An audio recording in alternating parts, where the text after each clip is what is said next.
പത്തനംതിട്ട ഏഴംകുളം ദേവീക്ഷേത്രത്തിലെ തൂക്കം വഴിപാടിനിടെ താഴെ വീണ കുഞ്ഞിന് പരുക്ക്. പത്തനാപുരം സ്വദേശികളുടെ 10 മാസം പ്രായമുള്ള കുഞ്ഞാണ് തൂക്കുകാരന്റെ കയ്യിൽ നിന്ന് വീണത്. കുഞ്ഞിന്റെ കൈക്ക് പൊട്ടലുണ്ട്.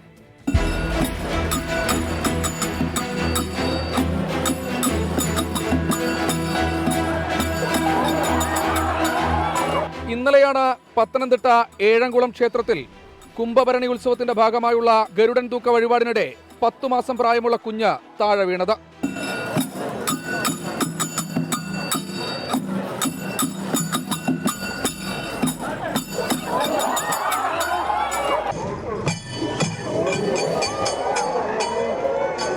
താഴെ നിന്ന ഒരാളുടെ കയ്യിൽ തട്ടിയതുകൊണ്ട് മാത്രമാണ് വീഴ്ചയുടെ ആഘാതം കുറഞ്ഞത്.